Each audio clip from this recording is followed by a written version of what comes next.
वाराणसी येथील महिलेचा मिरज तालुक्यात खून, एक आरोपी हरियाणातून ताब्यात.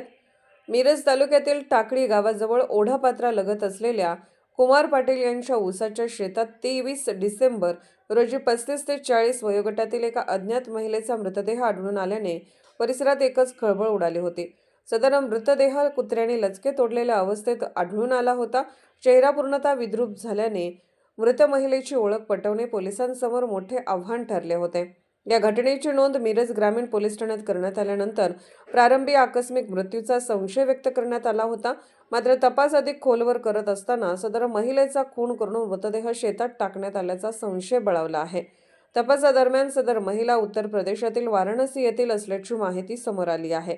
या प्रकरणात पोलिसांनी हरियाणा येथून एक संशयित आरोपीस ताब्यात घेतले असून दुसऱ्या संशयितास अटक करण्यासाठी सांगली स्थानिक गुन्हे अन्वेषण शाखेचे पथक वाराणसी येथे ठाण मांडून बसले आहे. या घटनेचा पुढील तपास मिरज ग्रामीण पोलीस व स्थानिक गुन्हे अन्वेषण शाखा संयुक्तपणे करत असून लवकरच संपूर्ण प्रकरणाचा उलगडा होण्याची शक्यता पोलिसांनी व्यक्त केली आहे.